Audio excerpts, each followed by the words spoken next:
Good evening and welcome to Pennsylvania Legislature 101.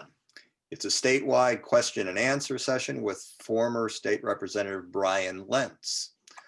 This nonpartisan event is presented by the UU the Vote group at the Unitarian Universalist Church of Delaware County in Media.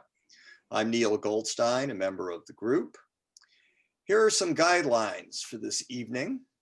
First, if you have questions to ask Brian, please write them in the chat box, and you'll find the chat button in the lower part of your screen, kind of near the center. We hope your questions will be phrased in a nonpartisan way, but in any case, the producers of this presentation will read the questions to Brian and may rephrase them a little bit to minimize any partisanship. Also in the chat box, we'll mention several nonpartisan actions you can take to aid the process for a free, fair, and inclusive election. Those actions will also be listed on our website, whose address you'll see in PowerPoint slides at the start and at the end of Brian's introductory material. And we'll also post that in the chat box. We are recording the event so folks can view it at their convenience later. But note that the chat box material cannot be included in the recording. We've planned for about an hour-long event, but if we're having a good discussion, it could go longer. And now to tell you a little about Brian is the chief producer of this event and a member of our group, Marilyn Huff. Hi, thank you, Neil. You're welcome. So I am going to introduce Brian Lentz. Brian is a native of Pennsylvania and currently lives in Swarthmore with his wife and children. He was an officer in the U.S. Army and served in the Iraq War and during peacekeeping missions in the Sinai Peninsula and in Bosnia. He worked as an assistant district attorney in Philadelphia from 1993 to 1999. And he served as a Democratic member of the Pennsylvania House of Representatives for the 161st Legislative District from 2007 to 2010.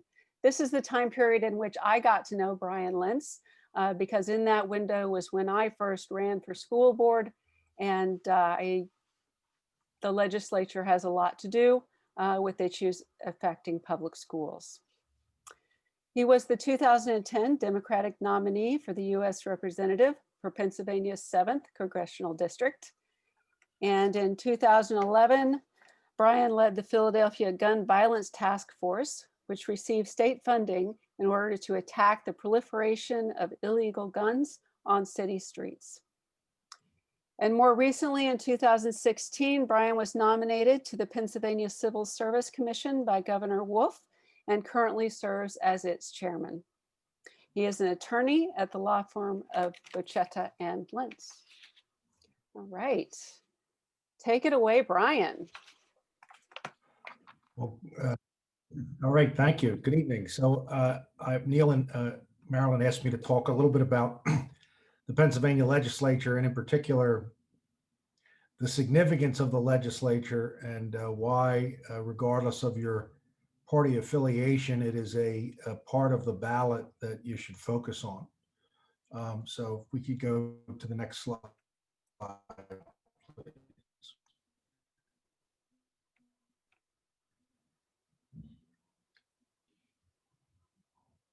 So by way of my own history with the legislature, I did serve in the state house, as Marilyn said,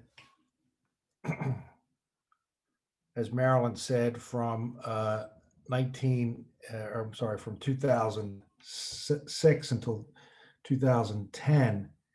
And prior to serving in the legislature, I can honestly say I did not have a lot of knowledge of the state legislature. If you ask me who my state representative was when I was growing up, I couldn't tell you. In fact, until I was running against the incumbent state representative, I did not know who the state representative was.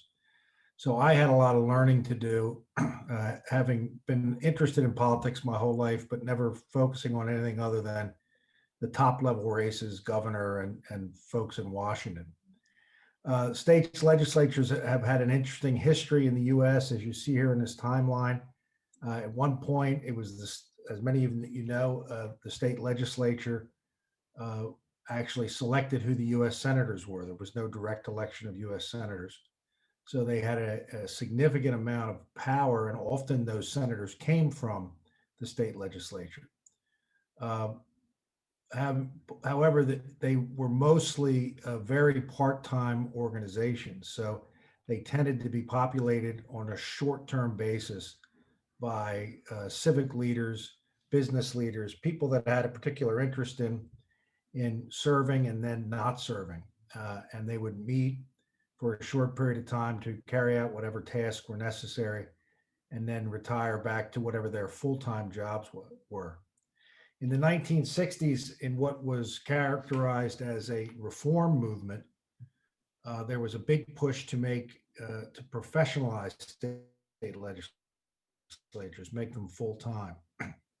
And the idea was that if you had full-time folks, they would be less susceptible to the special interests, lobbyists, and the various at that time, moneyed interests that were trying to affect these folks that were there on a short-term basis, and that they would be more dedicated to the task of legislating for the best for the public good.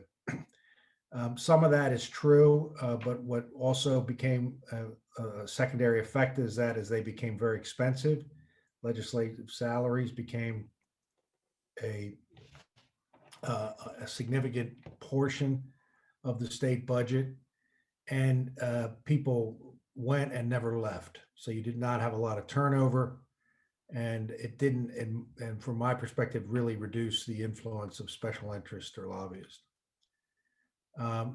They then eventually accumulated very large staffs, and that affected certainly the efficiency with which they function. But state legislators started to fade from the public view. People are very aware of what's happening in Washington, but most of what happens in the state legislature does not typically get that much attention. If we could go to the next slide. So there's a number of issues that have a dramatic impact on our everyday lives and the future of the country that happen in Harrisburg and are decided by people that most Pennsylvanians have never heard of. And that would be the key leaders in the state legislature. Issue one is gerrymandering. Whoever is in the majority in the House at the end of the decade, so this year, this next year, gets to draw not just the state legislative lines, but the congressional lines. And this slide here, which Marilyn prepared, just gives a beautiful illustration of how partisanship in gerrymandering leads to absurd results in the drawing of federal districts. This is the 7th congressional district. If you look at the 113th Congress, that's how it looked when I ran for it. And I think at that time it was described as Goofy kicking Donald Duck. There was a lot of contention as to whether or not it was actually contiguous and whether it actually did connect in that little part there where you see the two sections connecting. We all know, I think, what happens with gerrymandering. It leads to more extreme partisanship because districts are drawn to favor one party over the other, so that the representative in that district feels politically obligated only to appeal to the extreme base of his or her party. So gerrymandering, and then that results in them not being very effective legislatively because they're not legislating for the majority of their constituents. They're legislating in order to avoid a primary. So gerrymandering has a tremendous pernicious effect on legislation and politics, and it's decided in the state legislature. Next slide, please.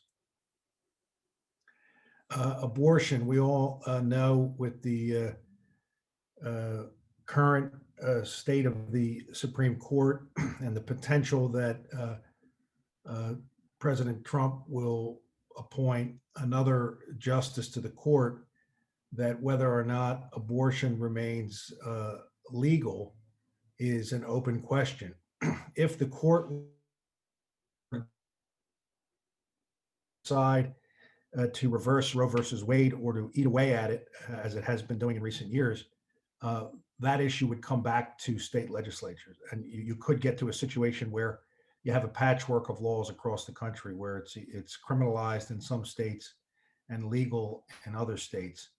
And that will be decided by the state legislatures. So again, could be decided by folks in Harrisburg that most Pennsylvanians have never heard of, by what is currently a legislature that would be inclined to restrict that right if it came before them. Next slide. As Marilyn mentioned, education is one of the major areas of funding of the Pennsylvania state legislature.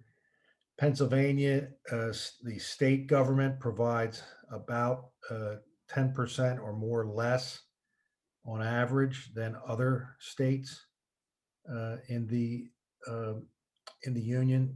We have, I think, if we look at this slide, we rank about 47th in terms of state contribution to education. That does a couple things. One, it ensures that poorer districts are not being adequately funded, and there's a real lack of equity between districts of different economic status. And it shifts the burden to local taxpayers, which has all kinds of secondary negative effects, not just on the quality of education, but on the ability of people to stay in their homes and to remain in an area that they want to remain in. So education is minimally funded by the federal level, and there are quite a few federal regulations, but the majority of education issues are decided in Harrisburg. So again, a key issue decided by the legislature. Next slide, please. Voting rights, voter ID laws, and issues related to ballot access and protection of the franchise. Again, primarily state issues.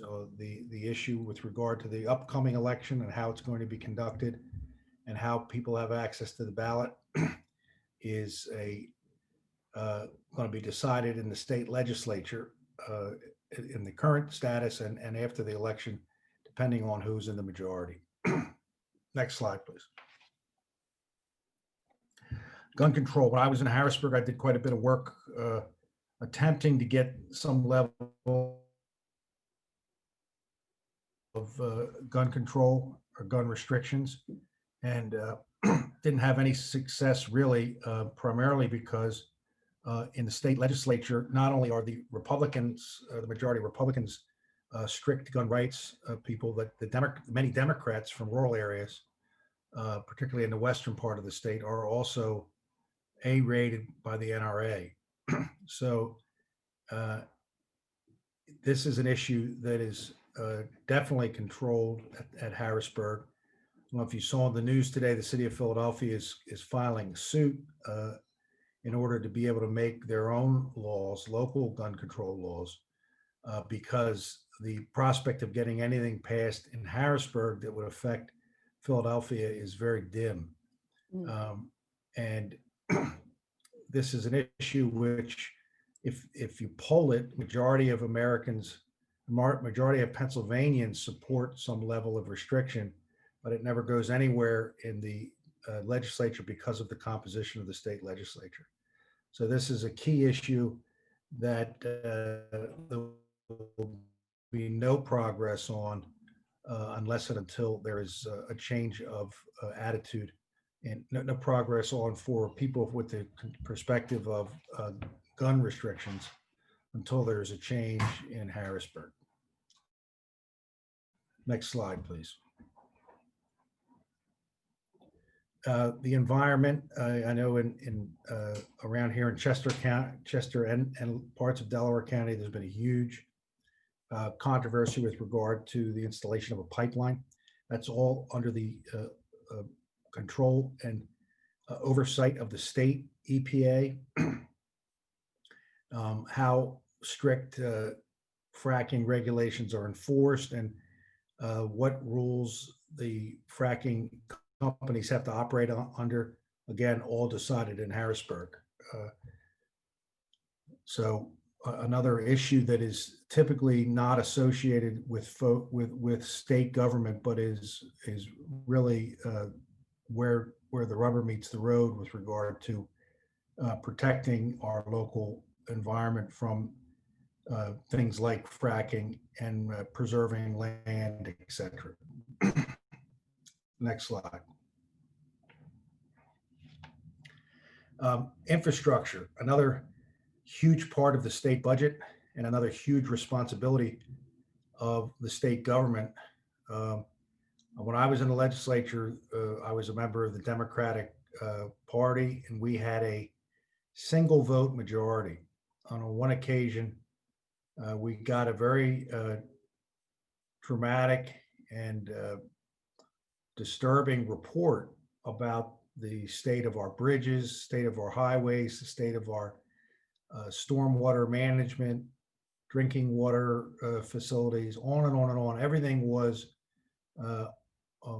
close to or on the verge of collapse. And we had a simple task, which was to pass some funding mechanism that would fund improvements to all these areas that need improvement. And that vote, we had a single vote majority in the State House, and that vote prevailed by a single vote. Now they have, I believe they are in the minority by 19 votes. So it's a 19 vote Republican majority. So in terms of the state's obligation to provide for a stable, safe, and effective and efficient functioning infrastructure, that is, again, primarily the responsibility of the state, and even in to the extent that the federal government contributes to the maintenance of highways, et cetera, it's in connection with different legislation that must be passed at the state level in order to access those funds and distribute them appropriately. So another key issue. Criminal justice reform, obviously a very big issue this year. Again, most of the folks that are in prison are in state prison. We have, I think, can increase the state prison population since the 80s by a huge percent. I think it went from a few thousand to thousands of people in the state prisons at this time. Things like life without parole. Pennsylvania is one of the few states where if you were convicted of first or second degree murder, you, regardless of your circumstances in later life, you will never get out of jail. So you have situations where 18, 19-year-olds were engaged in, terrible acts of violence, which resulted in someone losing their life. But 40 years later, they are upper middle-aged men who have obtained masters and PhDs while in prison, and they are universally well regarded by both prison guards and their peers, and they have no chance of ever being released from prison because the law in Pennsylvania is life without parole. That is a state issue that can't be changed without action by the state legislature. Same goes for reforms with regard to police unions and how police contracts are negotiated, issues surrounding sentencing, and other key reforms, funding of effective criminal justice efforts aimed at the reduction of gun violence. All of that comes out of the state legislature. Next slide. So that's several issues, I think all of which we would agree are top issues for us as Pennsylvanians, all of which are decided in Harrisburg. And I'm happy to answer questions about the specific sort of culture and operations in Harrisburg. But I think the bottom line is it's a extremely significant part of our government. It's a little lower on the ballot, but again, regardless of your political persuasion, it's a part of the ballot that you should definitely get to. Brian, thanks for giving us that great overview. It really told me some things I didn't know before you spoke. So I'll start off with a question, and I of course invite everybody else to use the chat box to submit questions. And I'm very interested to hear what is on people's minds. One thing I think it's worth talking about is, based on your experience, what does a state lawmaker actually have to do to fulfill their duties? Well, it's a good question. Well, I was there for 4 years, and every year you have one constitutional obligation, and that is to pass a budget, and that pass a balanced budget, which is required by the state constitution. And it occurred to me in my second year that it was a bit of Groundhog Day, because we had to fund the same items. We had the same arguments, same disagreements, and we came up short in all the same areas. But to answer your question on a technical basis, the only constitutional obligation that they have is to pass a budget. So conceivably, they could pass a budget and go home. Absolutely. Question here from, I believe, Maryland. What is the taxing authority of the state? Well, the state has, unlike the federal government, the state has a fairly limited taxing authority. And the key metric for the state taxing authority is that it has to be uniform. So, for instance, the state cannot impose a graduated income tax that taxes certain income levels at a higher level as the federal government does. So the state can tax for a number of, it obviously can raise revenue, but it has to do so on a uniform basis. Does that answer your question, Marilyn? It did. Thank you. I did not know that the state tax could not be graduated like that. That's surprising. Do you want to read the next question, Marilyn? I'm happy to do it if you like. How do balanced budget requirements impact the legislative process? What would legislating look like without those balanced budget requirements? So it's an interesting question. I mean, given the current majority, it would probably look pretty similar, because I think that the majority in both the Senate and the House are conservative and inclined to restrict spending in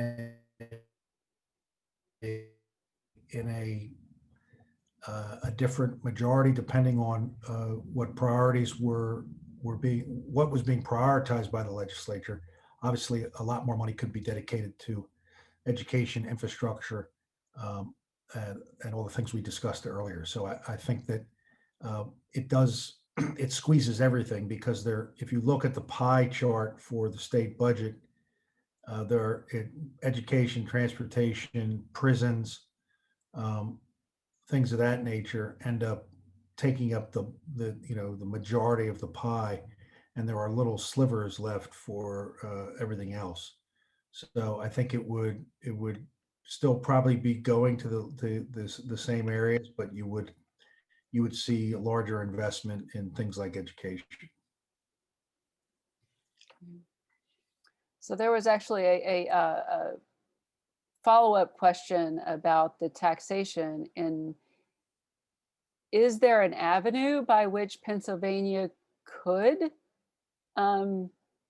start taxing on a graduated basis? I believe that is, if my recollection serves me, that is is in the state That's in the constitution. state Recall constitution? Pennsylvania passed the Constitution in 1958. Yeah, so I don't think without amending the Constitution you could change that. Okay. Okay, well, here's another follow-up. Do other states have a graduated tax, to your knowledge? That's a good question. I don't know the answer to that. Maybe somewhere in New York or somewhere, but I don't know. Hmm. Thank you. And another question, how much power does the minority party have in the House and Senate, in the state House and Senate? In the short answer is very little. They, one exercise of it, as you saw recently, the state legislature passed a bill connected with schools and sports, which passed by a veto-proof majority. It was then vetoed and came back, and as a result, the Democrats in the minority changing their vote, that bill did not obtain a veto-proof majority. So in situations like that, where it's close or where you require a 2/3 majority, the minority can play spoiler, and they can use that spoiler status to try to get things, to bargain for things. But as a general matter, they don't get priority for what comes out of committee. They don't get priority for what is voted on the floor. They get, when at budget time, there's some wheeling and dealing.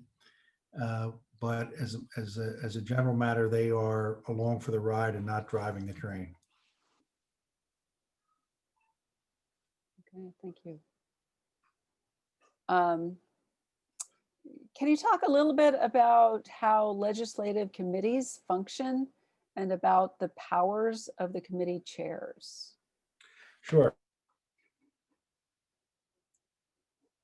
So the committees have hearings and they have working meetings. The hearings, unfortunately, tend to be more showmanship than working. So I remember the first meeting I went to, I understood it to be an actual investigation to learn, more facts from the witnesses in order to inform the legislation. And I was disappointed to see that it was really just sort of a dog and pony show, and that the real work got done in the working meetings where we would discuss back and forth the legislation. And unfortunately, in the current environment, there isn't a lot of working together between the two parties. So I have acquaintances that I made from my time in the legislature that were there in the 70s and even into the 80s, where there was a very good working relationship between the minority chair and the minority chair, and they would in fact designate junior members of their committee to work together to develop legislation on difficult issues. So they would say, take these two reps, you guys, this is now your area, you need to learn it and come back to us with something you can agree on. That is not how it worked when I was there, and not my understanding, it's not how it works now. It tends to, the legislation tends to come out of one party or the other, and it tends to leave the committee in the form proposed by typically the majority party on the committee.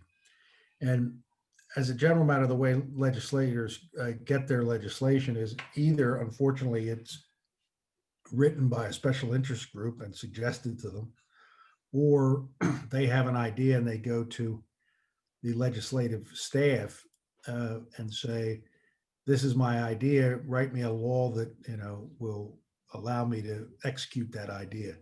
And then that's what comes into the committee. And it will sometimes be amended in committee, but again, typically that amendment is as a result of the same party that introduced it making changes to either satisfy their members or to correct some error in it. And then once it gets out of the committee, then it goes to the floor where again, there will be an effort to amend it.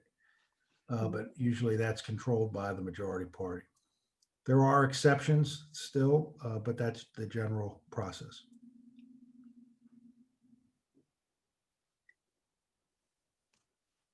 Okay, it seems like the House is unusually large compared to other states. Do you think that is good or bad in Pennsylvania? I think that, well, particularly now in the environment we're in with this remote living, it's becoming harder to justify the very large House. The argument in favor of it, there's been actually legislation passed to cut the size, but it hasn't really advanced as far as I know in terms of actually happening. I believe that a state legislator represents approximately 60,000 people and a state senator represents about 250,000. The rural legislators would say to you, well, in Delaware County, if you represent 60,000 people, you can drive to either end of your district in 30 minutes. If you represent those people in the city of Philadelphia, you can walk your district in 30 blocks or whatever. But as you go west, you get to the point where it's a 2-hour drive from one end of your legislative district to the other. And if you were to double that, it becomes even more difficult for them to interact with and service their constituents.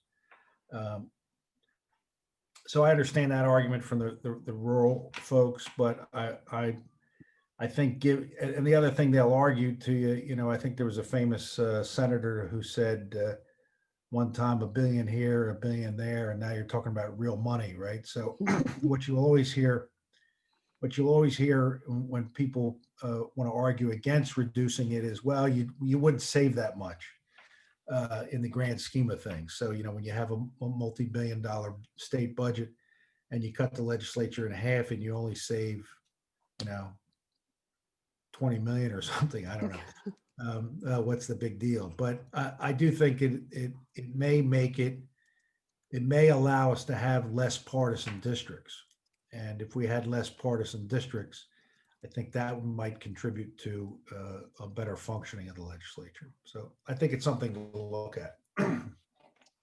I've got a little bit of an informational follow-up from one of the people who was attending here, David Lehman, who's a political scientist, who informs us that there are some states that have graduated taxes. And for example, the Illinois Constitution does not allow a graduated income tax, but there is a fair tax ballot proposal this year to allow for a graduated income tax. So I guess we'll see how that goes. Now we got another question. This is from Chris Jackson. Does the legislature take notice of or analyze proposed legislation with respect to the Environmental Rights Amendment, which is in the Constitution, the state constitution? Does it have to do a kind of environmental impact analysis for the laws it passes that have a foreseeable effect on the environment, such as fracking subsidies? I don't believe there's any that I've ever seen constitutional obligation. They do, when legislation comes to the floor, it gets what's called a fiscal note, which talks about the fiscal impact of the legislation. I've never seen an environmental impact note, although it's an interesting idea. Um, and certainly one of the aspects of legislation that impacts the environment that should be considered. Thank you. This is a question from Neil. Are there term limits for Pennsylvania legislators? There are not. There have been suggestions of it, and there have been many legislators that have run on the promise that they would limit themselves. And then they've decided that the people really, really want them to run again. They disregarded their pledges, but there's currently no limit. Okay, thank you.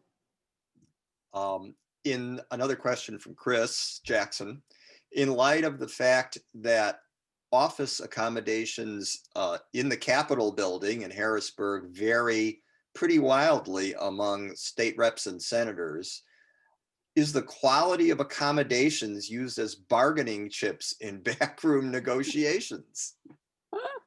I'm certain that has happened. It is correct to say that there are some offices that look like Mr. Potter's office and It's a Wonderful Life, and other offices that look like George Bailey's office. But yes, those kinds of things, less so, I think, in the modern era, but there were many stories when I was up there about individuals who voted the wrong way, and by the time they got back to their office, their furniture was in the hallway. So it used to be used a lot more as a cudgel, but there are certainly things as small as parking spaces have been, as far as I've heard, used as incentives for people to support different measures.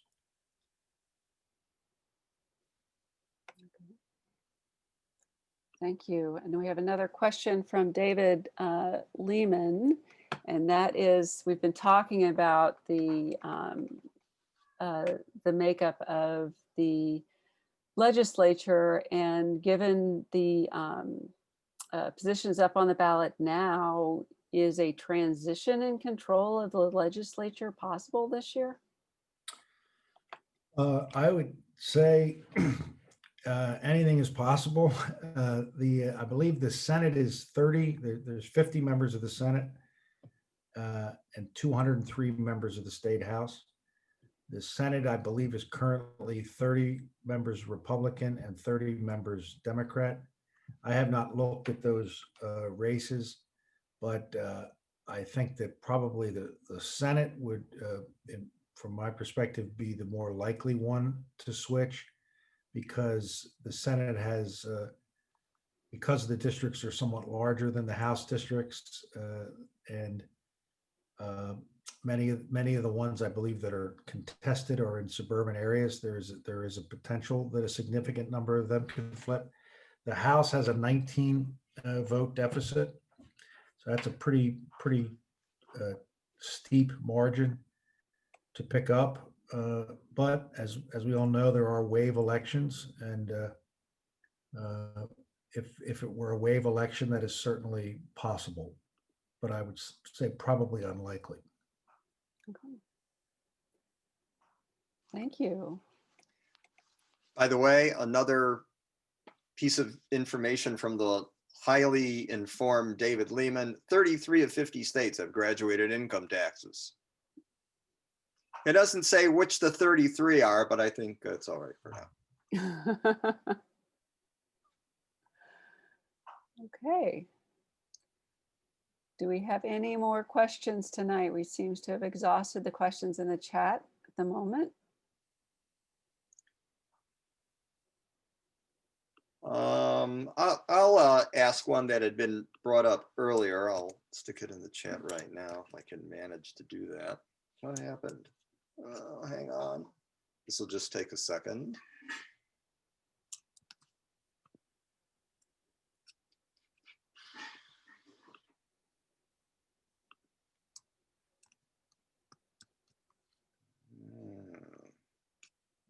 not working for me. I'll just ask the question. How racially and ethnically diverse are the legislative chambers? They are significant majority white. The minority representation tends to come from the urban centers, in particular Philadelphia and Pittsburgh. I believe that the Philadelphia delegation has about 12 members, and I believe most of them are African American. And the Senate has probably 4 members from the Philadelphia delegation, and who are African American, and none from Pittsburgh or Erie or that area. Brian, I took the liberty of looking at the numbers that I could find anyway about this question, just because I was interested too. And like I said, we got a heads up about this question earlier. These figures are about 5 years old, but I don't think that they have changed significantly since 2015. In our legislature is 91% white. That's compared with the state population, which is 82% white. So whites are somewhat overrepresented. It is 8% black, whereas the statewide, it's 11% black in the population. So that's somewhat underrepresented. Hispanic and Latinos are 1% of the legislature, whereas statewide population, they're 7%. So they are significantly underrepresented. And as of 2015, this might have increased modestly to about 20%, but back in 2015, it was 18% female. Like I said, now I think it's a little above that, but not a lot. 18% female, and of course, nationwide, it's 51% female. So a lot of underrepresentation there.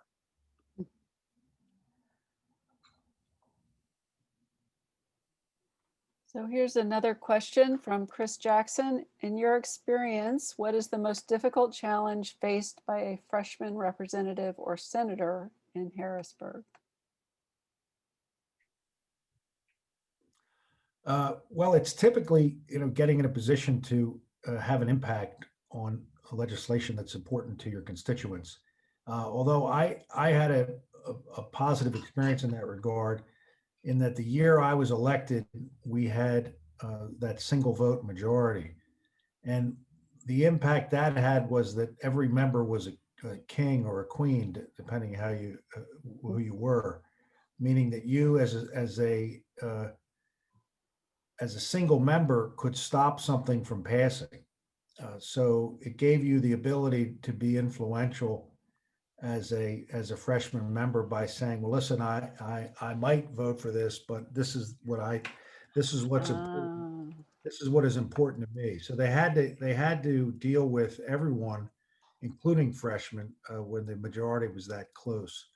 The other thing I found that going into those working group meetings and the committees, if you did your homework on a particular issue, you could become the smartest person in the room on that issue. And when people saw that you were the smartest person in the room on that issue, they would defer to you on making changes to legislation. So for instance, I'd been a prosecutor, so I had some experience with criminal justice issues. So I was able to contribute to that as a freshman. So you have the same challenge of being a junior person on the totem pole, but you can overcome that depending on the dynamic that's going on. Regarding the executive branch of state government, I know we're supposed to be mainly talking about the legislature, but I think we can branch out a little bit. how many elected positions are there for the executive branch? So there is the governor, the lieutenant governor, the treasurer, the auditor general, and as of, I believe, 1980, the attorney general. People forget that the attorney general used to be appointed by the governor, but it became an elected position in 1980. So I think I covered them all. I had a great uncle that was both the auditor general and the treasurer, so I know those two positions. But the governor, lieutenant governor, and those other three. And in fact, the auditor general, I believe all of them are up this year. So Joe Torsella is the incumbent treasurer. That's an open race for auditor general. And because the current auditor general is running for Congress, and Josh Shapiro is running for re-election as the incumbent attorney general.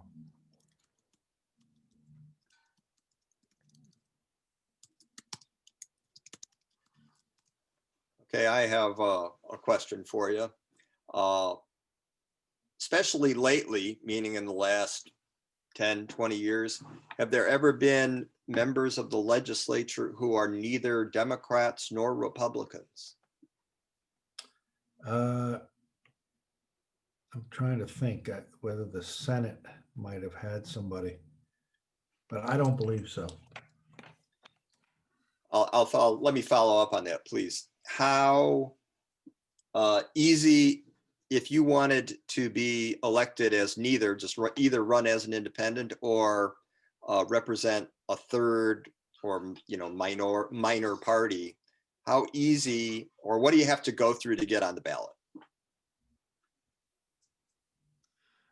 It's extremely difficult in that I believe that the standard for an independent party is that they have to get some percentage of the total vote from the last election in signatures. So whereas a Democrat or Republican, you have to get a certain amount of signatures to be listed on the ballot. An independent party has to get a percentage of the last vote. And it's usually a very large number and very difficult to do. And they, of course, will be challenged by one party, but whichever party thinks they're going to be hurt by them will challenge their ballots. And they're often knocked off the ballot as a result.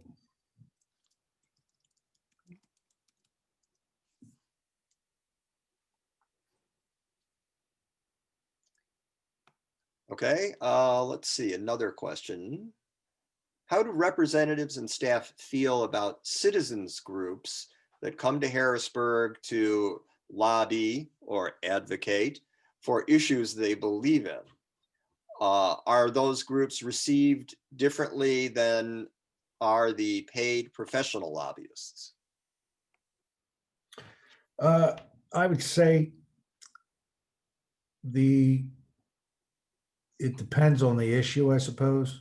I remember they used to have a gun rights day in the Capitol when I was there, and it's not that great when a bunch of armed men in camouflage come into the lobby of your office to lobby you. So that was a citizens group that I did not find particularly appealing. On the other hand, on other issues, hearing from people, particularly people from your own district, is significant because you feel a natural obligation to be receptive and responsive to people that you represent. And again, it depends on the lobbyist. Some lobbyists are helpful to the extent that they provide expertise and information about an issue. But on the other hand, many of them it's obvious, I suppose, that they come from a perspective of advocating for and benefiting their clients who are in it for a financial reason. So I would say, as a general matter, the citizens groups are better received. Okay. Another question, are the primary elections for each party paid for by the taxpayers? In terms of the, you're talking about like the voting machines and the cost associated with scheduling, then the answer to that would, I believe, be yes. Okay. And so I believe that's correct, that that is paid for by the state. Okay. And are campaign contribution limits for the legislature? Are there campaign contribution limits for the legislature? I believe there are no limits on state legislative contributions. So at least when I was running, a person running for the state house could receive $1 million check if a person was so inclined. Unlike the federal level, which has specific limits on individual contributions.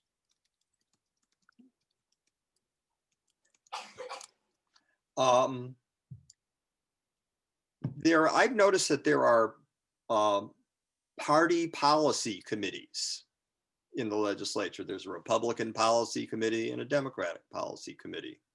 Those are considered part of the state legislative function and so are paid for by the taxpayers? Yes, I mean, so you have a Republican caucus and a Democratic caucus, and though each of those caucuses has a policy committee, which, while not strictly a partisan affair, typically explores and promotes legislation which is unique to the view of one party or the other. So they are funded by taxpayers.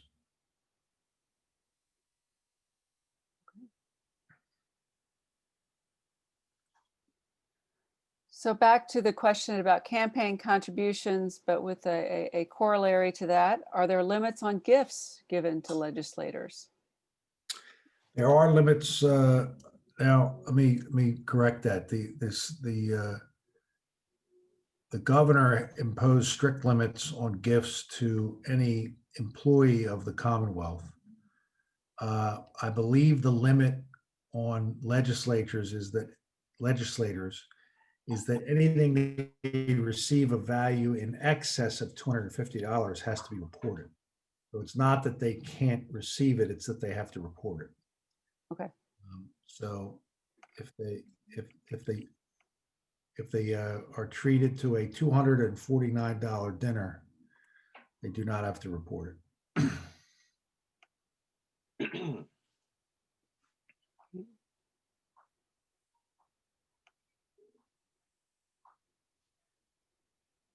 So do you know the history of why Pennsylvania is so low on the scale of funding education? Well, I can't say I know the history specifically. I know the nature of the debate, and a lot of it has to do with who controls the legislature and what their priorities are for education. The deficiencies, the people that suffer the brunt of the deficiencies in state funding are poor communities, particularly poor communities in the cities. And one of the themes that runs throughout everything in Harrisburg, whether it's transportation, things like SEPTA, or schools, or other aspects of spending, there is an old narrative of sending all this money to Philadelphia. And that is part of the resistance to increasing funding for education, which much of which would go to support education in the city of Philadelphia. The argument of the rural and non-Philadelphia legislators would be, why should we spend all that money? We don't benefit from that, and we don't benefit from SEPTA. We don't have public transportation. Those kinds of arguments, it's not our problem, it's your problem.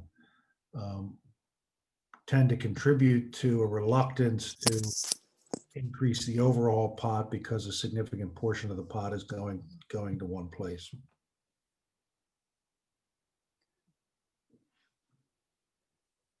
All right.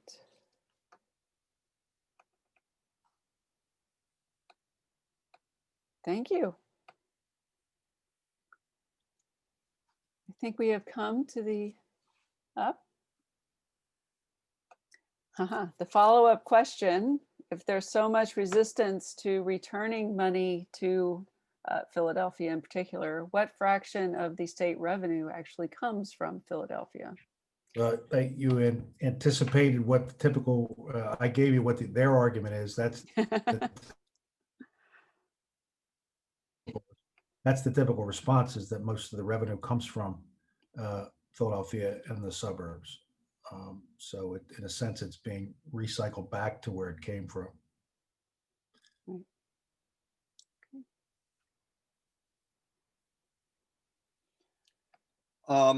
In your experience, and maybe from your observations since you left, can you put something like a rough proportion on how many big issues that come up in the legislature are decided pretty much on a partisan basis versus, say, geographical basis? That's a good question. I would say that unfortunately, a lot of big issues don't get resolved there. The issues that they have to resolve, they end up resolving, is probably the way I would phrase it. Where you see geography versus partisanship is on things like transportation funding, because, and this is less so anymore, because it used to be that you had a sort of mirror images in the state. The Southeast had Democrats and moderate Republicans, and the Southwest had Republicans and what were considered moderate Democrats. A moderate Republican was typically a pro-choice, pro-education, pro-gun control Republican, and a moderate Democrat was a pro-gun, pro-life Democrat in the Southwest. Well, both of those species are practically extinct. We don't have really any moderate Republicans in the Southeast anymore. They've either retired, been defeated, or there just aren't there. And most of the pro-gun, pro-life Democrats in the Southwest have been replaced by Republicans. But when there was a time where you had that mirror image, you would get Republicans in the South voting, for instance, for funding for SEPTA. And you would get Democrats in the Southwest voting against funding for SEPTA, but voting for some transportation project that they had there. That dynamic is less so now, again, because it's no longer a mirror image. You now have essentially Republicans in the Southwest and Democrats in the Southeast. So the partisan position has now aligned with the geography, but there was a time where that was not the case. All right. And I think we will have one last final question before we thank you for joining us tonight as we close in on 8 o'clock. How many bills are introduced in a given session, and what fraction of those typically eventually become law? So I think the number is about 3,000 that are introduced annually, and a tiny fraction become law. And part of that is that people will often jump on what is a issue in the news and introduce a law to take advantage of the fact that it's in the news, and it will never go anywhere beyond a press release. So there are lots, and the second part of it is this gets back to the full-time legislature thing. They're out there a lot, and they have a lot of ideas. but most of them do not get anywhere beyond a sponsorship memo and a draft. So I couldn't tell you the number that actually pass into law, but it's in the hundreds as opposed to the 3,000 that are introduced. Right. Thank you. And Neil, do you have any closing words? I was just going to say what was just posted, which is be sure to check out our website for nonpartisan activities that you can participate in. And that's uucdc.org/UU the vote. And I want to thank, of course, Brian for volunteering his time and his expertise. And it was very informative and I really appreciate it. Yes, thank you very Thank much. you. I enjoyed doing it. Everybody have a good evening.